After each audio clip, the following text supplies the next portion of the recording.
ella estuviera viva, la abrazaría y la besaría. Pero también le diría que no dejé que la persona que la violentó y la asesinó, la dejé libre. Que hice todo lo posible para que lo juzgaran y pagué lo que hizo. Con estas sentidas palabras, María Magdalena Velarde Tepos dejó constancia de su enorme esfuerzo por obtener justicia para su hija Fernanda Sánchez Velarde, a quien su expareja le quitó la vida. Si te gustan las historias de lucha en las que los culpables reciben su merecido, te invitamos a que permanezcas con nosotros hasta el final del video de este caso, que marcó un antes y un después para esta familia mexicana. Hola a todos, ¿cómo están? Mi nombre es Lesma, espero se encuentren muy bien. Yo como siempre muy contenta de poder estar un día más aquí con ustedes, muy agradecida de que me estén viendo donde quiera que se encuentren. El día de hoy tenemos un caso sucedido en México, el de Fernanda Sánchez Velarde. Acompáñenme a ver todos los detalles.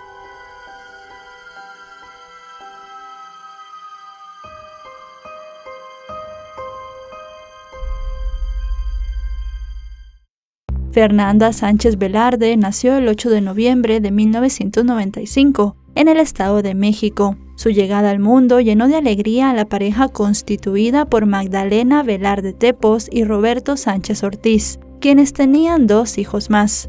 Fernanda no fue solo la menor, sino también la única niña, así que es fácil intuir que la llenaron de cariño desde el primer día.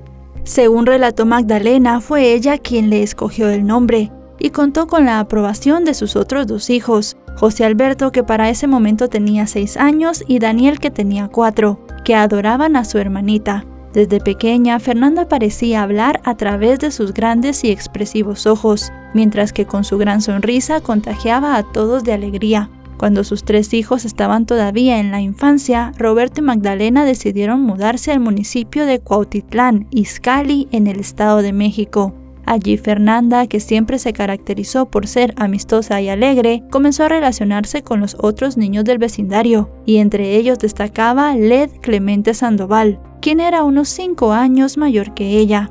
Todo el grupo del barrio fue creciendo al unísono, y si bien tenían un grupo grande de amigos, lo de Fernanda y Led era más que una amistad cercana, hasta que al entrar en la adolescencia iniciaron una relación amorosa. Fernanda soñaba con estudiar una carrera técnica, y específicamente quería ser odontóloga. Mientras cursaba la secundaria, su meta era culminar esa etapa educativa para iniciar la siguiente y tener una profesión. Sin embargo, su novio, que ya era mayor de edad, la inició de una forma muy temprana en la sexualidad, y aunque se podía argumentar que fue consensuado, lo cierto es que ella era menor de edad y no estaba en condiciones de decidir. Como consecuencia de esa situación, los planes de la adolescente sufrieron un cambio brusco, ya que cuando tenía 15 años quedó embarazada de Led, quien para ese momento tenía 20. Al comienzo la noticia no sentó muy bien en las familias de ambos, pues pensaban que eran muy jóvenes para asumir la responsabilidad de ser padres. Pero poco después Magdalena y Roberto optaron por dar una respuesta afectuosa y apoyaron a su hija. Incluso la motivaron para que continuara con su educación y se ofrecieron a ayudarla con los gastos. Sin embargo, Led le propuso que se fuera a vivir con él a la casa de sus padres, con la promesa de que luego de tener al bebé podría seguir con sus estudios. Con eso la convenció, y Fernanda se mudó a la casa de sus suegros en la colonia Buenavista, en Cuautitlán, Izcalli. Sin embargo, sus planes de un mejor futuro para ella y su bebé no se concretaron, ya que Led no solo no la dejó retomar su educación, sino le prohibió las salidas con sus amigos y le dijo que solo debía dedicarse a atenderlo a él y a su hijo. Los siguientes años fueron un verdadero infierno para Fernanda, pues estaba prácticamente presa dentro de la casa, dedicada por completo al cuidado de su hijo, algo que como madre le gustaba hacer, pero el problema era que su entrega a su pareja y al niño no evitaba que fuera blanco de constantes ataques de ira por parte de Led. Aunque en varias ocasiones la muchacha se separó de él por la violencia que ejercía sobre ella, al final terminaba perdonándolo, pues él la convencía de que no lo volvería a hacer. Sin embargo, los abusos continuaron y cada vez eran peores. Para noviembre de 2013, la relación de la que Fernanda intentó escapar tantas veces se salió de control, y en medio de una fuerte discusión, Led le dio una paliza tan fuerte que le causó varias lesiones en su cuerpo. Esa, al parecer, fue la gota que derramó el vaso, e hizo que la joven tomara la decisión de separarse, e incluso lo demandó por la pensión alimenticia del niño, que para ese momento tenía poco más de un año. Lo que no sabía Fernanda cuando salió de casa de sus suegros era que estaba nuevamente embarazada. Esa noticia la hizo cambiar sus planes y buscó reconstruir su relación. Para esto regresó a vivir con Led, pero esa fue la peor decisión que pudo tomar. Apenas regresó, se desató de nuevo el infierno. La chica ya estaba en su 4º mes de gestación, pero eso no era impedimento para que su esposo la agrediera. Las peleas fueron escalando, hasta que culminaron de la peor manera el 4 de enero de 2014. Ese día, en medio de una fuerte discusión, Led descargó toda su furia sobre ella, quien para ese entonces tenía 19 años. No se detuvo hasta que vio que estaba sin signos vitales, y entonces decidió montar una escena colgándola de un gancho, para simular que la chica se había quitado la vida.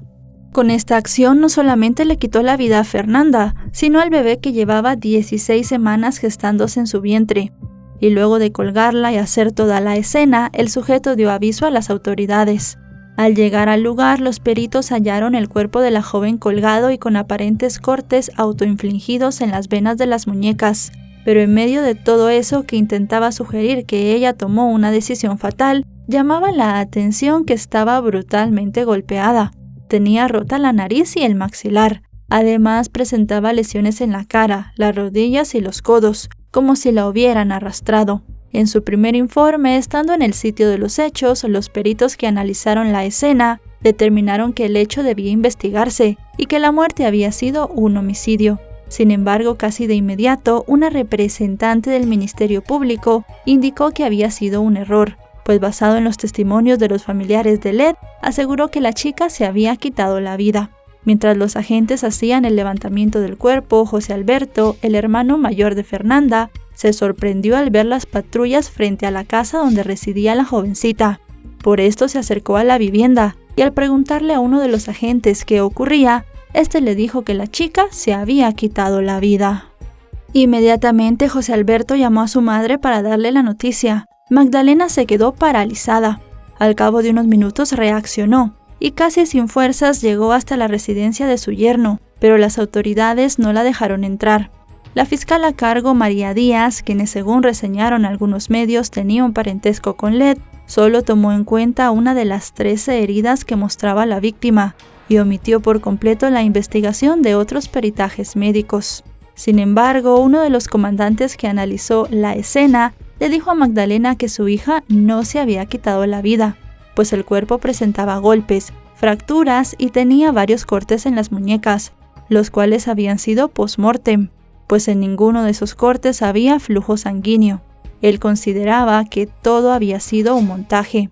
El reconocimiento del cuerpo no lo hicieron los familiares de Fernanda, sino la madre de Led, y ese mismo día fue velada en el hogar de sus padres. En medio del dolor por enterrar a su hija, las palabras dichas por aquel oficial comenzaron a retumbar en la mente de Magdalena, quien decidió solicitar una investigación para determinar las causas de la defunción de la joven. Pidió que alguien le explicara cómo su hija podía haberse hecho cortes y colgado de un gancho directo al cuello después de fallecida, pero no obtuvo respuestas. A partir de ese momento, los familiares de la chica emprendieron una intensa lucha para revertir el error del error y lograr que se reclasificara la carpeta de investigación, primero a homicidio y luego a feminicidio, pero eso les tomó años y les costó la vida a los hermanos de Fernanda. Durante los meses siguientes comenzaron una campaña a través de las redes sociales y también recurrieron a los medios de comunicación para exigir que se investigara el caso como un homicidio. Paralelamente, los padres de Fernanda iniciaron una batalla legal por la custodia de su nieto, porque consideraban que Led era un criminal que no tenía nada bueno que enseñarle al niño. Mientras los organismos decidían a quién le correspondería tener la tutela del pequeño, el hermano de Fernanda, Daniel, se hizo cargo de su sobrino. El revuelo que causó el caso en los medios debido a las fuertes denuncias hechas por la familia de Fernanda al señalar el mal proceder del Ministerio Público y de algunos oficiales de policía que no hicieron bien su trabajo generó consecuencias. Los allegados a la joven comenzaron a ser víctimas de amenazas por parte de los cuerpos policiales y de las mismas autoridades del Ministerio Público para que cesaran sus denuncias. Según algunas publicaciones, meses después del hecho, la policía se presentó en la casa de la familia Sánchez para llevarse al hijo de Fernanda, enviados por una supuesta tía de Led. Al parecer, el abuelo del menor se opuso y fue agredido por uno de los agentes. En medio del altercado, su hijo mayor, José Alberto, intentó defenderlo, pero un oficial le disparó, aunque no acertó. Cuando los dos hombres quedaron en shock por lo injusto y sorpresivo de todo lo ocurrido, el policía los amenazó con ser más directo en la siguiente oportunidad, si continuaban con las denuncias ante los medios. Ante el peligro que corrían en septiembre de ese año, la familia Sánchez tuvo que irse de Izcalli por seguridad, sin la ayuda de ninguna dependencia del Estado. Como si el duelo por el ataque fatal contra Fernanda y la falta de justicia no les hubiesen cambiado la vida de un solo golpe, también tuvieron que abandonar su hogar de tantos años, el cual habían adquirido con mucho esfuerzo y sacrificio. En medio de esas circunstancias, Roberto, el padre de familia, tuvo que dejar su empleo de 32 años y con ello perder el beneficio de su jubilación y todo el esfuerzo que había hecho por tener una vejez estable. Un instinto de sobrevivencia, como dijo en su oportunidad la madre de la chica, fue el que llevó a la familia a tocar puertas, lejos de todo, hasta que un conocido les brindó su ayuda. Sin embargo, tuvieron que buscar otro lugar para comenzar de nuevo porque los seguían persiguiendo. Durante 3 años, la única forma que encontraron de sobrevivir fue mudándose de un lugar a otro. Y en esa vida de nómadas, los pocos ingresos familiares provenían de los hermanos de Fernanda. Y como si fuera poco todo lo que hasta ese momento les había ocurrido, suficiente para derribar a cualquier persona, pronto una nueva tragedia embargó a la familia. Para mayo de 2017, Daniel, de 24 años, y José Alberto, de 26, volvieron a Cuautitlán Izcalli, porque los habían invitado a una fiesta. Jamás imaginarían que ese día se los llevarían raptados y los privarían de la libertad para someterlos a tratos crueles. A ambos les arrebataron la vida y sus padres quedaron en la absoluta soledad y desamparo. Las mismas autoridades ausentes en el caso de Fernanda tampoco les indicaron a los padres las posibles causas que llevaron a que a sus 2 hijos les quitaran la vida. Nuevamente Magdalena acudió a los medios para denunciar lo ocurrido. Dijo que se habían consumado las amenazas por exigir justicia y que de ahí en adelante tendría que reclamar no solo por Fernanda, sino también por sus 2 hijos mayores, quienes pagaron con sus vidas el hecho de que ella se negara a guardar silencio ante el poder de la policía y el Ministerio Público. Esta nueva tragedia supuso para Magdalena y Roberto el agravamiento de su situación, que ya era precaria, pues no solo les habían arrebatado de forma violenta a sus 3 hijos, sino que tuvieron que enfrentar complicaciones económicas, las cuales no les permitían llevar una vida como la que tenían en Izcalli. Fue entonces cuando Magdalena se acercó a la Comisión Ejecutiva de Atención a Víctimas, identificada con las siglas CEAV del Estado de México, para poder solicitar ayuda, ya que lo habían perdido todo, no por voluntad propia, sino porque la violencia los había orillado, tal y como ella explicó en su momento. La mujer denunció que cuando le quitaron la vida a su hija tenían que haberle asignado un abogado y ayuda psicológica, pero el Estado no le dio nada y ella tuvo que sobrevivir por su cuenta. Mientras esperaban la ayuda económica, la cual era urgente, el padre de Fernanda, de casi 60 años, encontró un trabajo lavando platos, con el cual a duras penas podían sobrevivir. Con el amor por sus 3 hijos en la mente y en el corazón, los incansables padres continuaron luchando por encontrar justicia, ya no por 1, sino por 3 crímenes, que ocurrieron como consecuencia de la impunidad y de omisiones de los organismos de justicia mexicanos. Según dijo Magdalena, ese mismo sistema le demostró que si ellos no luchaban, nadie más lo haría. En medio de todo lo malo, en ese largo camino para obtener justicia, recibieron el apoyo de algunas organizaciones, como el Observatorio Ciudadano Nacional del Feminicidio, identificado con las siglas OCNF, y el Instituto Mexicano de Derechos Humanos y Democracia. Gracias a esto, luego de 3 años de la muerte de Fernanda, sus padres pudieron tener acceso al expediente y tras muchos sacrificios lograron que se reclasificara la muerte como un homicidio. Un año después, en 2018, gracias al trabajo mancomunado de la Fiscalía y organizaciones de la sociedad civil, se logró un nuevo avance. Después de solicitar una serie de actos de investigación con el objetivo de desarticular la hipótesis inicial de la pérdida de la vida de Fernanda planteada por médicos forenses y criminalistas, se lograron obtener pruebas que acreditaron que la chica había sido víctima de feminicidio. Fue el 30 de marzo de 2021 cuando se emitió una orden de aprehensión en contra de Led, y el 4 de abril la Fiscalía consiguió que un juez de control lo vinculara a proceso por feminicidio e interrupción del embarazo. El tribunal estableció un plazo de un mes para el cierre de la investigación complementaria, además de ratificar la medida cautelar de prisión preventiva para el imputado.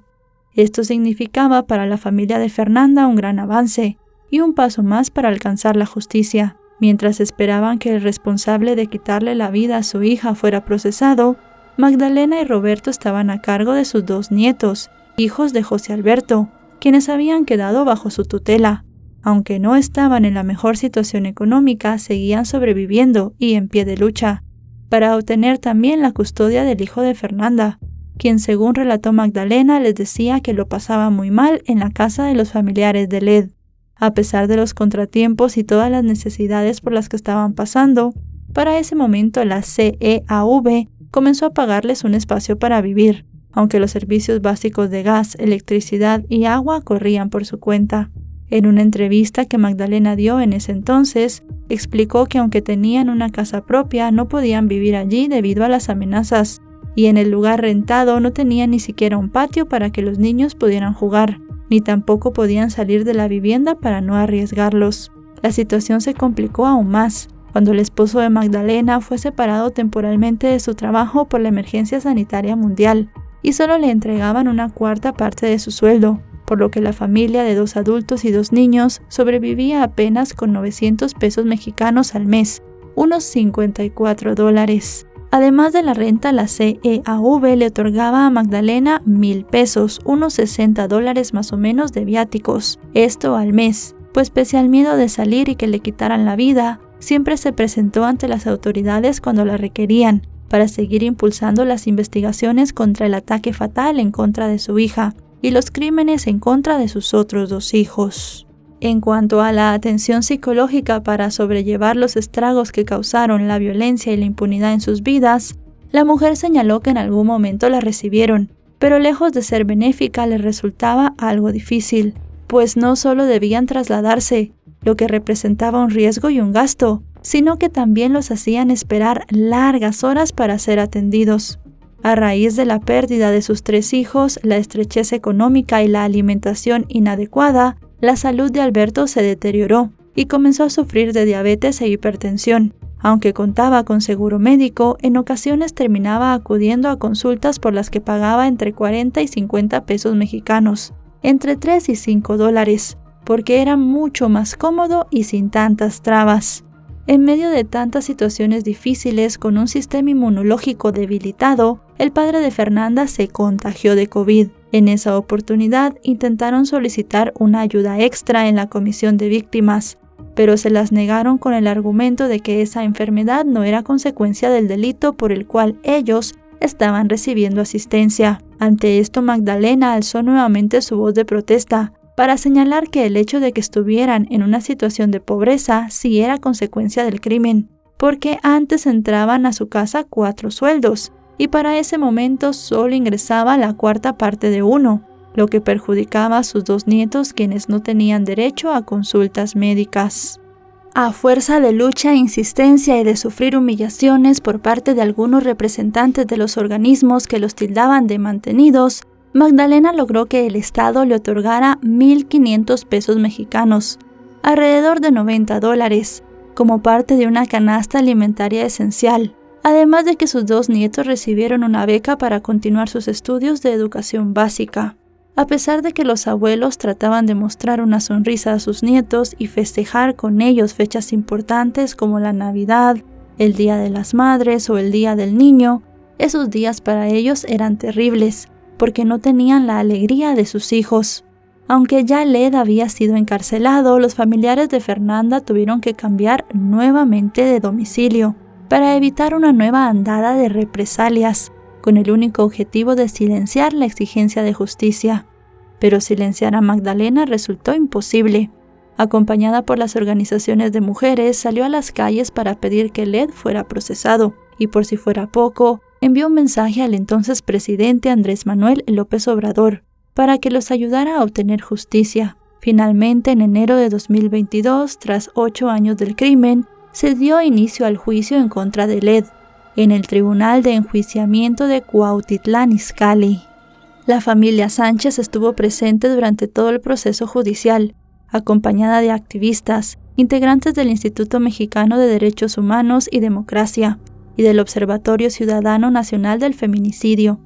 Durante el debate, la Fiscalía mostró pruebas que demostraban que el acusado estuvo en la escena del crimen, que era su propia casa, el 4 de enero de 2014, entre las 9 y las 10 de la mañana, que fue el lapso en el que se produjo el deceso de Fernanda.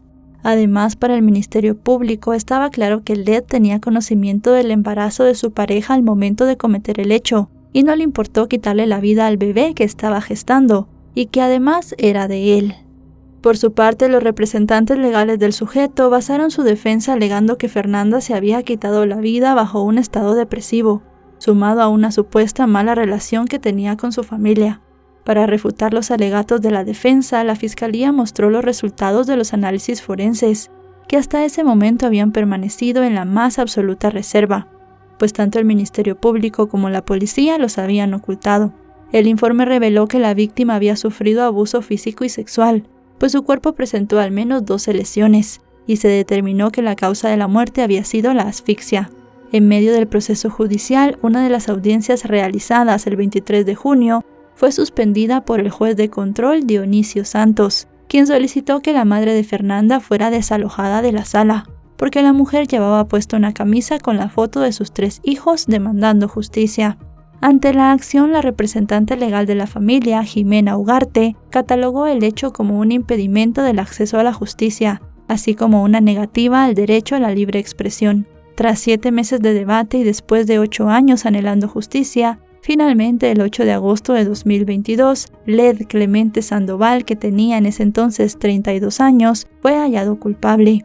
Desde una cabina aislada en la sala de audiencias, el acusado escuchó su condena de 62 años y 6 meses de prisión por el feminicidio de Fernanda Sánchez Velarde y de 6 años y 9 meses por la defunción de su bebé en gestación.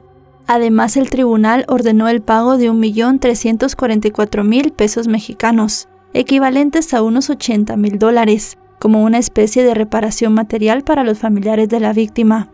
Pese a que los allegados de Fernanda habían solicitado la condena máxima por ambos delitos, que correspondían a 70 años de prisión por feminicidio y 8 por el de interrupción forzada del embarazo, el juez consideró una pena menor, porque el acusado no tenía antecedentes. Los padres de la muchacha salieron del juzgado con los puños en alto en señal de justicia. Fueron abrazados por decenas de personas que se encontraban a las afueras con carteles festejando la condena. Con el grito «Fernanda, escucha, tu mamá ganó la lucha», un grupo de mujeres y madres de otras víctimas mostraron su apoyo a los familiares de Fernanda. En medio de lágrimas, los padres agradecieron el apoyo de sus abogados, las colectivas y todos aquellos acompañantes que respaldaron su lucha por más de 8 años. Magdalena recordó a sus 2 hijos, Daniel y José Alberto, y aseguró que si estuvieran vivos celebrarían el resultado de tanta lucha. Señaló que era una sentencia justa en cuanto a las leyes, pero no lo era para la familia, pues ellos como padres habían perdido a sus 3 hijos y solo les quedaba el consuelo de tener a sus nietos, entre ellos el hijo de Fernanda, cuya custodia les había sido otorgada, después de una larga batalla legal con los familiares paternos.